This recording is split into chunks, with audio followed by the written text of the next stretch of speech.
Good morning बच्चों, हम exercise 4.3 का फोर्थ सम से सम कर रहे हैं इस वीडियो में। ठीक है, देखो यहाँ पे क्या कहता है, फोर्थ सम क्या कहता है, पढ़ो। 3 वर्ष पूर्व रहमान की आयु का व्युत्क्रम और अब से 5 वर्ष पश्चात की आयु का व्युत्क्रम का योग 1/3 है। ठीक है, यहाँ पे हमें एक रहमान है, रहमान की आयु का व्युत्क्रम लेना है। कौन सी आयु का व्युत्क्रम लेना है? एक तो 3 वर्ष पूर्व का और एक 5 वर्ष पश्चात का। ठीक है, 2 आयु का क्या लेना, अपने व्युत्क्रम लेना है, यानी उल्टा लेना है। ठीक है, और उनका जब जोड़ करें तो वो कितना होना चाहिए, 1/3। तो हमें ये बताना है कि उसकी आज की यानी उसकी वर्तमान आयु क्या है। तो सबसे पहले आप क्या मानेंगे, मानो रहमान की वर्तमान आयु। आज रहमान कितने वर्ष का है वो मान लेते हैं, कितने वर्ष का है, x वर्ष। ठीक है, रहमान की वर्तमान आयु क्या निकाल लेते हैं, मान लेते हैं x वर्ष। हमें 2 आयु का व्युत्क्रम लेना बच्चों। कौन कौन सी आयु का? एक तो लेना है 3 वर्ष पूर्व, लिखेंगे 3 वर्ष पूर्व रहमान की आयु। 3 वर्ष पूर्व क्या होगी, आज x साल का है, 3 वर्ष पूर्व क्या होगा, x - 3 का। ठीक है, और एक निकालनी है 5 वर्ष पश्चात, 5 वर्ष पश्चात रहमान की आयु, वो कितनी हो जाएगी, x + 5। ठीक है, अब क्या कहता है प्रश्नानुसार, दोनों की आयु का क्या करना है, व्युत्क्रम। क्या करना है, व्युत्क्रम, यानी इस 1/x - 3, यानी इस आयु का व्युत्क्रम क्या होगा, 1/x - 3, और इस आयु का व्युत्क्रम क्या होगा, 1/x + 5। इन दोनों का क्या करना है, योग यानी उनका प्लस, और ये प्लस मुझे कितना दे रखा है, 1/3 दे रखा है। ठीक है, अब क्या करती हूँ, इन दोनों का एलसीएम लेती हूँ। तो एलसीएम क्या आएगा, दोनों की गुना, x - 3 की गुना किससे आ जाएगी, x + 5 से। फिर x - 3 से इसको काटोगे तो ये दोनों कट गई, बचा क्या, x + 5, उसको 1 से गुना करोगे तो ऊपर क्या आ जाएगा, x + 5। ठीक है, बीच में प्लस का निशान है। अब x + 5 से इसको भाग करोगे तो ये कट जाएगा, बचेगा क्या, x - 3, उसको किससे गुना करोगे, 1 से, तो ऊपर क्या आ जाएगा, x - 3। ठीक है, बराबर में क्या चल रहा है, 1/3 चल रहा है। अब देखो x और x कितने हो जाएंगे, 2x। 5 में से 3 घटाओगे तो कितना रह जाएगा, 5 में से 3 गए, कितने रह गए, 2 रह गए, वो भी प्लस के। ठीक है, नीचे देखो इन दोनों की मल्टीप्लाई करो, x को x से करोगे तो कितना आ जाएगा, x²। ठीक है, x को 3 से करोगे तो कितना आ जाएगा, -3x। फिर 5 को x से गुना करोगे तो कितना आ जाएगा, 5x। फिर 5 को 3 से गुना करोगे कितना आ जाएगा, 15। ठीक है, बराबर में क्या चल रहा है, 1/3। अब क्या कर दो, आर पार गुना कर दो। आर पार गुना करोगे तो इसकी गुना 1 से, यानी x² -3x + 5x है, -15, ये आ गया। और इसकी 3 से गुना करो, 3 गुना में क्या आएगा, 2x + 2 आ जाएगा। अब देखो ये कितना रह गया, x²। 5 में से 3 घटाओगे तो कितना रह जाएगा, 2x, माइनस का क्या है, 15, बराबर में। अब इस 3 को 2 से गुना करो तो कितना आ जाएगा, 6x, और 3 को 2 से गुना करोगे तो कितना आ जाएगा, 6। ठीक है, अब ये सारी रकमें इधर लेके आते हैं, बराबर में क्या कर देते हैं, 0। यानी देखो यहाँ पे x² प्लस का 2x माइनस का 15 है, 6x इधर आएगा तो माइनस का, 6 भी इधर आएगा तो किसका हो जाएगा, माइनस का, बराबर में क्या रह जाएगा, यहाँ पे 0। अब ये x² है, 6 माइनस का है, और प्लस का 2 घटाओगे तो कितना आ जाएगा, 6 में से 2 गए, माइनस के क्या रह जाएंगे, 4x रह जाएगा। ठीक है, और माइनस का 15 और माइनस का 6 कितना हो जाएगा बच्चों, माइनस का 21 हो जाएगा, दोनों जुड़ जाएंगे और माइनस का क्या आ जाएगा, 21, बराबर में क्या चलेगा, 0। अब क्या करते हैं, इसको करने की अलग अलग विधियां सिखाई है तुम्हें सोल्व करने की। एक तो क्या होती है, गुणनखंड विधि, दूसरी क्या होती है, पूर्ण वर्ग विधि, और तीसरा क्या सिखाया था, क्वाड्रेटिक फार्मूला, यानी द्विघात समीकरण, द्विघात फार्मूला। ठीक है, तो आपकी मर्जी, आप जिससे भी कर सकते हो। तो मैं इसको किससे कर रही हूँ, गुणनखंड विधि से। गुणनखंड विधि में क्या करती हूँ, पहले और आखिरी की गुना करती हूँ, तो वो कितनी आती है बच्चों, -21x है ना, गुना मेरे 21 आए, जोड़ो तो 4 आए, तो इसके कौन से फैक्टर बनेंगे, 7 और 3, माइनस का 7 ले लेते हैं, प्लस का 3, 7 में से 3 के कितने रह जाएंगे, 4, और गुना क्या आ जाएगी 21। तो इसके दो फैक्टर बन गए 7x और 3x। यहाँ लिख दो माइनस का 7x और प्लस का क्या लिख दो 3x। माइनस का 21 ये वाला बराबर में क्या आ गया 0। हमें इस 4 को क्या लिखना है माइनस का 7 जमा 3।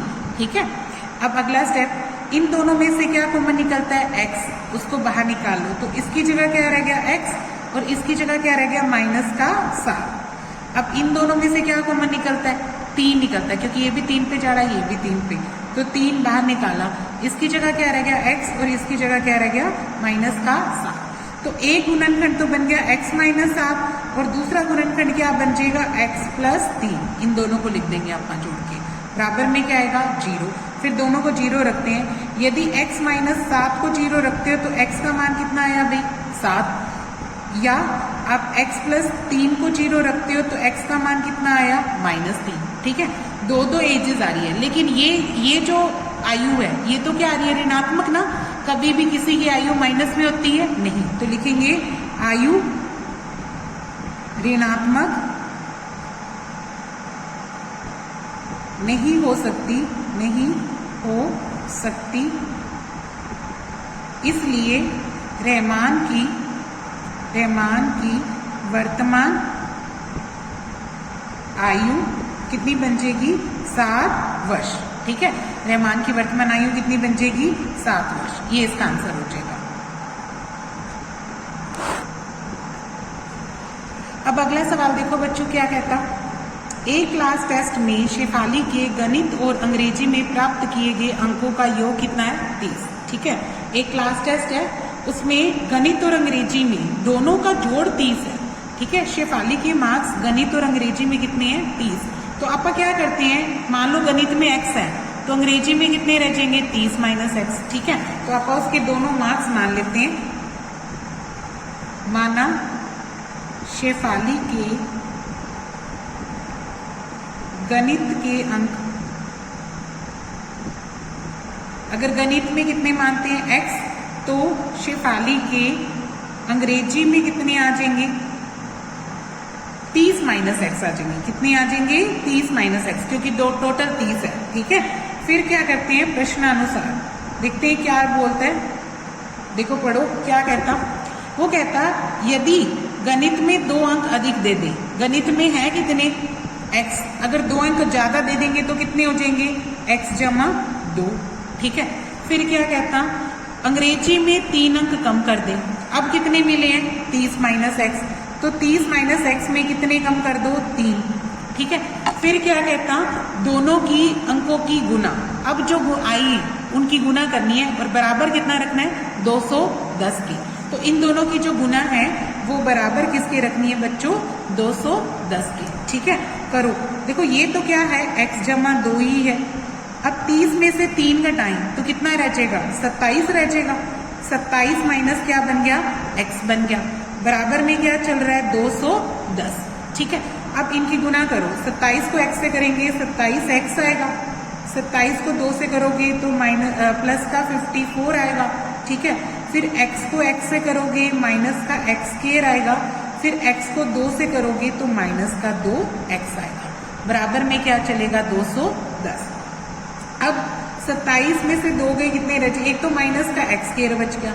ठीक है, 27 में से 2 घटाओगे तो कितना रह जाएगा प्लस का 25x, प्लस में क्या रखा हुआ है 54, बराबर में क्या है 210। अब ये सारे अंक इधर लेके जाओ तो क्या आ जाएगा, ये x स्क्वायर उधर जाएगा तो प्लस का, 25 उधर जाएगा तो माइनस का, और 54 उधर जाएगा तो माइनस का, और 210 वहीं पड़ा था।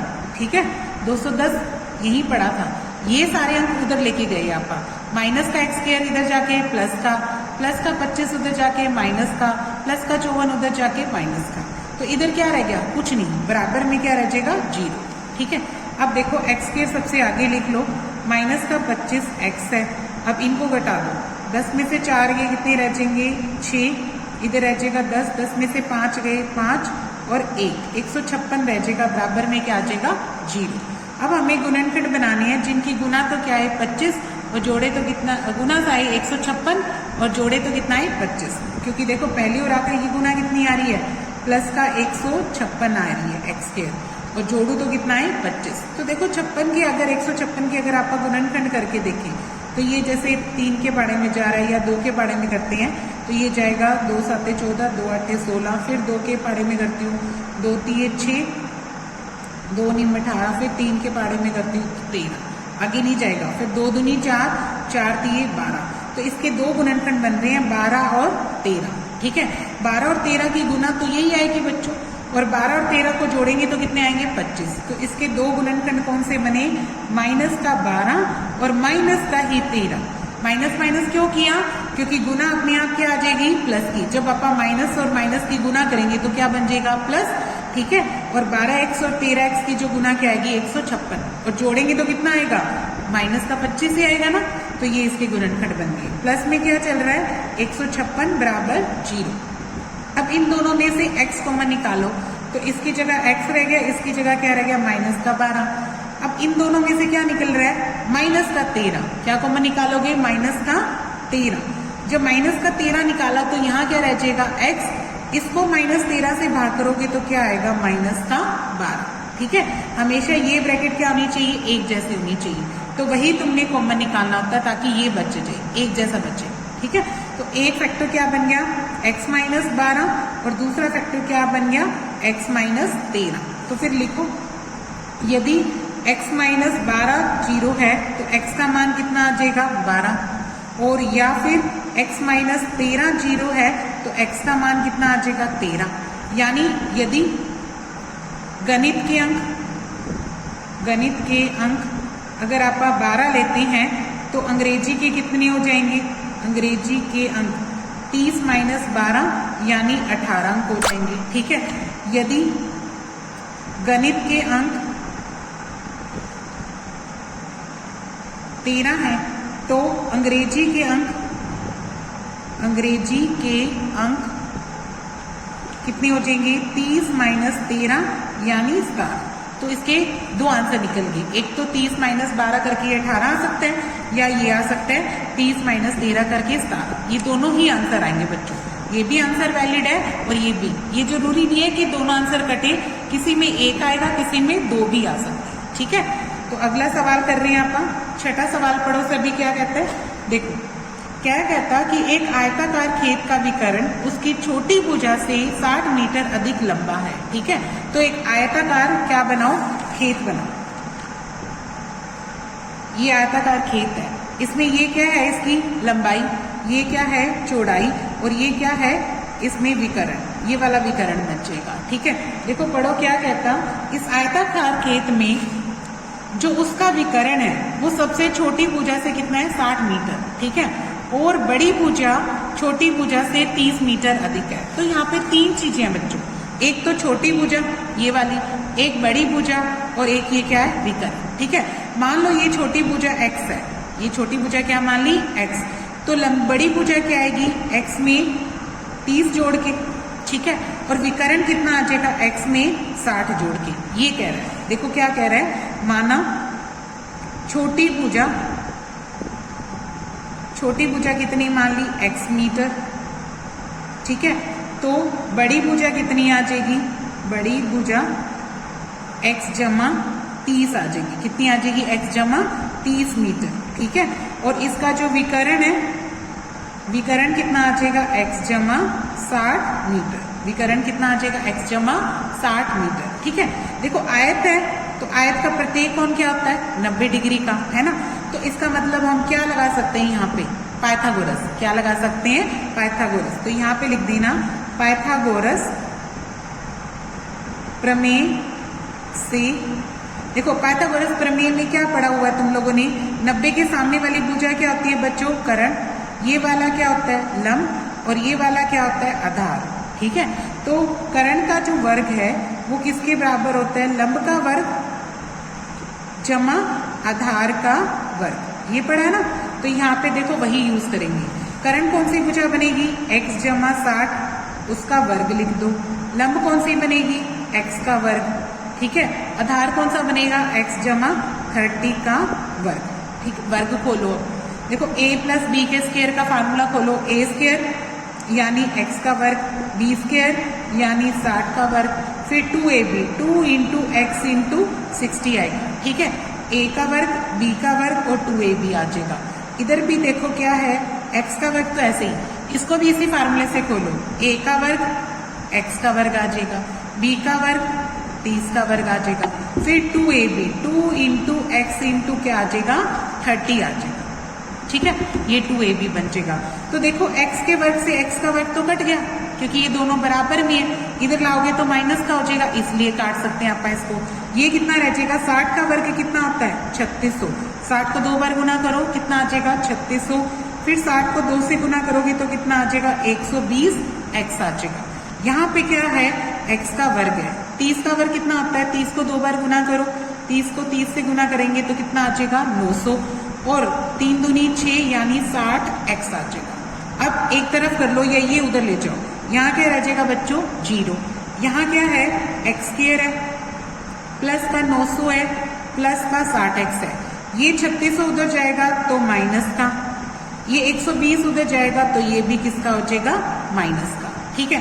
अब देखो क्या आएगा, x स्क्वायर आएगा और 120 में से 60 घटाएंगे तो कितना रह जाएगा माइनस का 60x, और 3600 में से आप 900 घटाएंगे तो कितना रह जाएगा 2700। तो देखो यहाँ पे क्या बच गया मेरा, एक तो बच गया x स्क्वायर, ठीक है, 120 में से घटाया तो कितना रह गया 60x, और 3600 में से 900 घटाए तो कितना रह जाएगा प्लस का 2700 रह जाएगा, ठीक है। अब देखो पहली और आखिरी की गुना करो, पहली और आखिरी की गुना कितनी आ रही है 2700x स्क्वायर आ रही है, ठीक है, क्या आ रही है 2700x स्क्वायर। अब ये किसका आएगा, माइनस का 2700 आ रहा है बच्चों, देखो ध्यान से, माइनस का क्यों कह रही हूँ, क्योंकि माइनस का 3600 है और प्लस का 900 है, तो 3600 में से जब 900 घटाओगे तो कितना रह जाएगा माइनस का 2700, ठीक है, और 120 में से 60 घटाए तो कितने रह गए माइनस के 60, और x स्क्वायर क्या रह गया प्लस का, तो मैंने यहाँ क्या लिखा x स्क्वायर प्लस का माइनस का 60x और माइनस का 2700, गुना तो कितनी आई माइनस की 2700 आए, जोड़ो तो कितना आए 60, तो 90 और 30 बनते हैं ना, देखो माइनस का 900 90 रख लो और प्लस का क्या रख लो 30, माइनस के 90 में से 30 घटाओगे तो कितना आ जाएगा 60, और दोनों की गुना कितनी हो जाएगी 2700। इसके फैक्टर क्या बनेंगे, माइनस का 90 और प्लस का क्या बन जाएगा 30x, है ना, माइनस का 2700 बराबर में क्या आया 0। अब इन दोनों में से देखो क्या कॉमन निकलता है, यहाँ से x कॉमन निकलता है, इसकी जगह क्या रह गया x और इसकी जगह क्या रह गया माइनस का 90, है ना, और यहाँ से क्या कॉमन निकाल सकते हो, आप 30 कॉमन निकाल सकते हो, 30 इधर भी है इधर भी, ये भी 30 से भाग होता है, तो 30 को बाहर निकालोगे तो यहाँ क्या रह जाएगा x, इसको 30 से भाग करोगे तो कितना आ जाएगा 90, बराबर में क्या आएगा 0। तो एक गुणनखंड तो बन गया x माइनस 90 और एक गुणनखंड क्या बन गया x प्लस 30, दोनों को क्या रख दिया 0। तो फिर करो, यदि आप x माइनस 90 को 0 रखते हैं तो x का मान कितना आया 90, या फिर x प्लस 30 को 0 रखते हैं तो x का मान कितना आया माइनस 30, ठीक है। पर देखो कभी भी भुजा ऋणात्मक होती है, नहीं होती ना, क्योंकि आप यहाँ पे क्या लेके चल रहे हैं, आयताकार भाग लेके चल रहे हैं, आयत की भुजा को माइनस 30 कैसे लिख सकते हैं, नहीं लिख सकते, तो क्या लिख देंगे भुजा ऋणात्मक नहीं हो सकती, नहीं हो सकती, इसलिए क्या लिखेंगे, छोटी भुजा क्या बनेगी, छोटी भुजा क्या आ जाएगी 90 मीटर आ जाएगी, यही आ जाएगी, ठीक है। और बड़ी भुजा कितनी आएगी 30 ज्यादा आएगी, बड़ी भुजा कितनी आ जाएगी 90 में 30 जोड़ के यानी 120 मीटर, यही पूछा है कि उसने दोनों भुजाएं पूछी है, तो वो क्या आ जाएगी, छोटी भुजा तो आई 90 और बड़ी भुजा कितनी आ जाएगी 30 अधिक है, यही थी ना कि उसकी जो छोटी भुजा से 30 मीटर अधिक है, तो बड़ी भुजा कितनी आ जाएगी 120, ठीक है। अब अगला क्वेश्चन पढ़ो, दो संख्याओं के वर्गों का अंतर कितना दे रखा है 180, छोटी संख्या का वर्ग बड़ी संख्या के वर्ग का 8 गुना है। देखो यहाँ पे क्या है, एक छोटी संख्या है एक बड़ी संख्या है, तो आप दोनों ही मानोगे अलग अलग, ठीक है। सबसे पहले मैं क्या मानती हूँ, मानना बड़ी संख्या क्या मान लो x, मान लो बड़ी संख्या क्या है x है, ठीक है, और छोटी संख्या क्या है y है। यहाँ पे x का मान y से क्या है बड़ा। अब क्या कहता, दोनों के वर्गों का अंतर, क्या देता, दोनों के वर्गों का अंतर। वर्गों का अंतर का मतलब क्या हुआ बच्चों, x का वर्ग करें, ठीक है, y का वर्ग करें और दोनों को घटा दें, क्योंकि बड़ी संख्या x का वर्ग है, उसमें से y का वर्ग घटाओगे तो इसका आंसर कितना दे रखा है मुझे, 180 दे रखा है। कितना दे रखा है, 180। इसको समीकरण 1 मान लेगा, ठीक है। फिर और क्या कहता, छोटी संख्या का वर्ग, छोटी संख्या कौन है, y, y का जो वर्ग है वो 8 गुना है किसके, बड़ी संख्या से। बड़ी संख्या के क्या है, छोटी संख्या का वर्ग क्या है, 8 गुना है किसके, बड़ी संख्या के। तो छोटी संख्या क्या है y, उसका वर्ग ले लो और वो क्या कर लो, बड़ी संख्या का क्या कर लो, 8 गुना, ठीक है। अब इसको क्या करेंगे, इस समीकरण में प्रयोग करेंगे, ठीक है।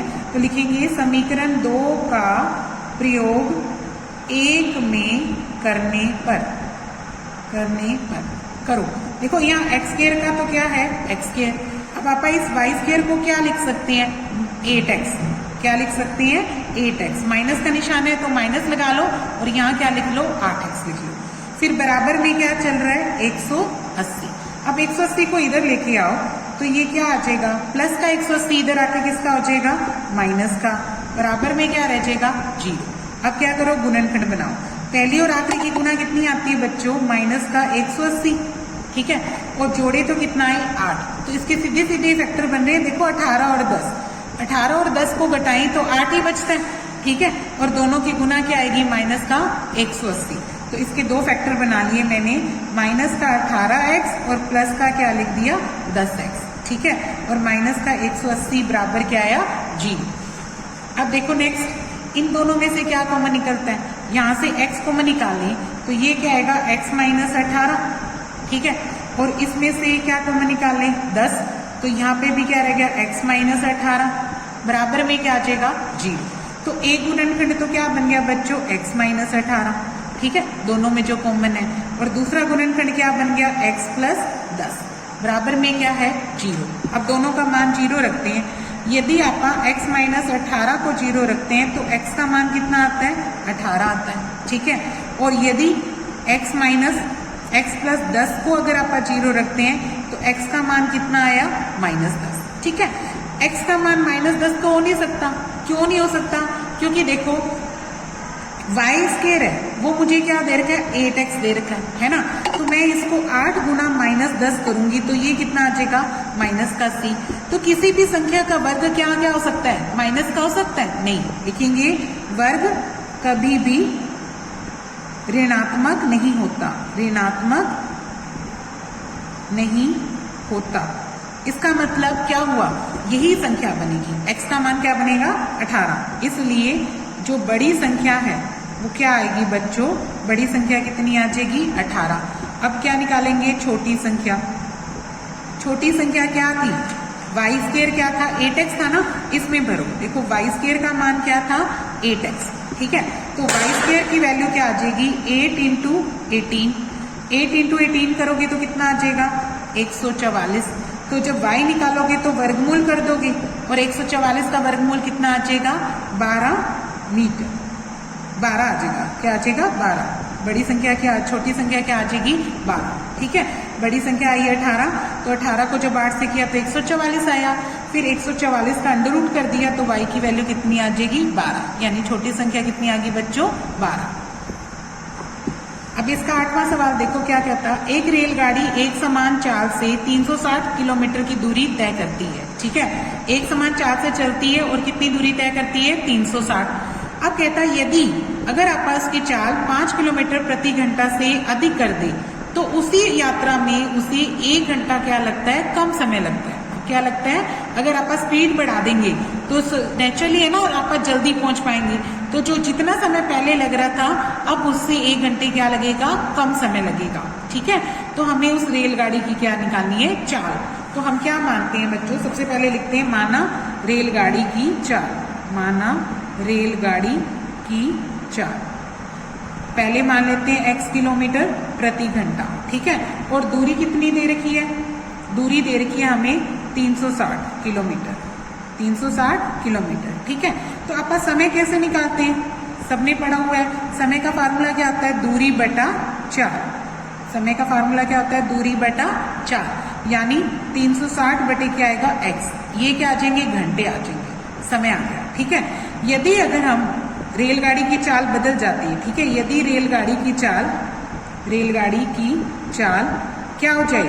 x की बजाय क्या हो जाएगी? उसमें 5 अधिक कर रहा है, अब पास स्पीड कितनी बना दी? x प्लस 5 कर दी, है ना। पहले तो x थी, अब कितनी हो जाएगी? x plus 5। x plus 5 kilometre प्रति घंटा होती है, लेकिन दूरी तो वही है, दूरी तो अभी भी कितनी है? 360 किलोमीटर। तो समय क्या निकालोगे? इसी फार्मूले से। समय का फार्मूला क्या होगा? दूरी बटा 4। ठीक है, तो कैसे निकालोगे? 360 बटे क्या आएगा? x प्लस 5, ये भी घंटे आ गए। पर उसने बताया है जब अपनी स्पीड गाड़ी की बढ़ा दी तो जो समय था वो 1 घंटे क्या था? कम। 1 घंटे क्या है? कम, यानी ये समय क्या है अपना? 1 घंटे कम, और ये समय क्या है? 1 घंटे ज्यादा। तो यानी जो अगर दोनों का अंतर कर लो या इसमें 1 जोड़ दो तो ये दोनों समय क्या हो जाएंगे? बराबर। ठीक है,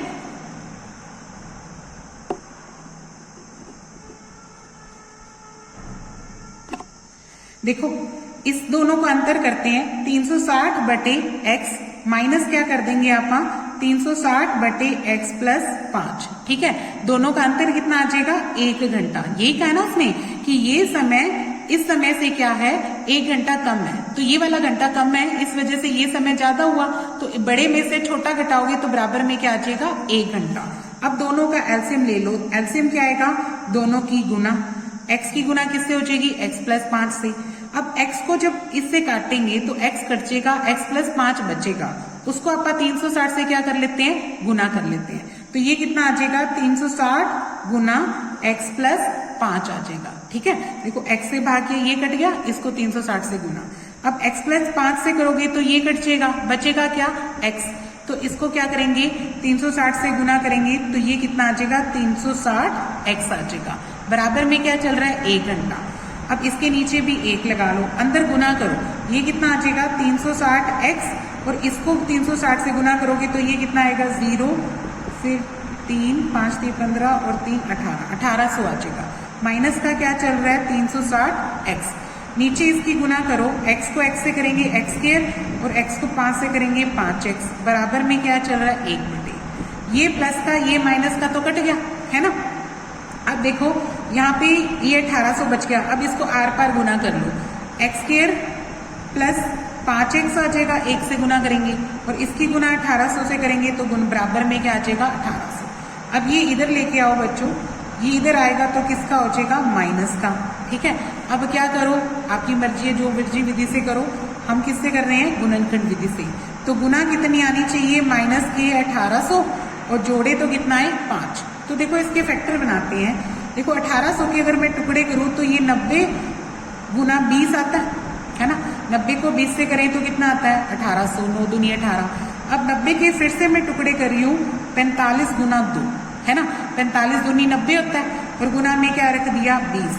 अब 20 को 2 से गुना करो तो कितना आया? 40, और ये कितना आया? 45। तो यानी 45 और 40 की गुना में कितनी आई? 18। तो 45 और 40 को अगर आप घटाएं तो कितना आता है? 5। तो इसके 2 फैक्टर बनेंगे, प्लस का 45 और माइनस का क्या बनेगा? 40। तो इसके गुणनखंड बनाएंगे, प्लस का 45x और माइनस का क्या आएगा? 40x, और माइनस का 1800 बराबर 0। ठीक है, अब इन दोनों में से कॉमन निकालो, क्या निकलता है? x। इधर क्या रहेगा? x। इधर क्या रह जाएगा? प्लस का 45। इन दोनों में से क्या निकल रहा है? माइनस का 40 कॉमन निकल रहा है, क्योंकि ये ब्रैकेट सेम होती है। तो यहाँ पे x तभी बचेगा जब माइनस का 40 आप बाहर निकालोगे।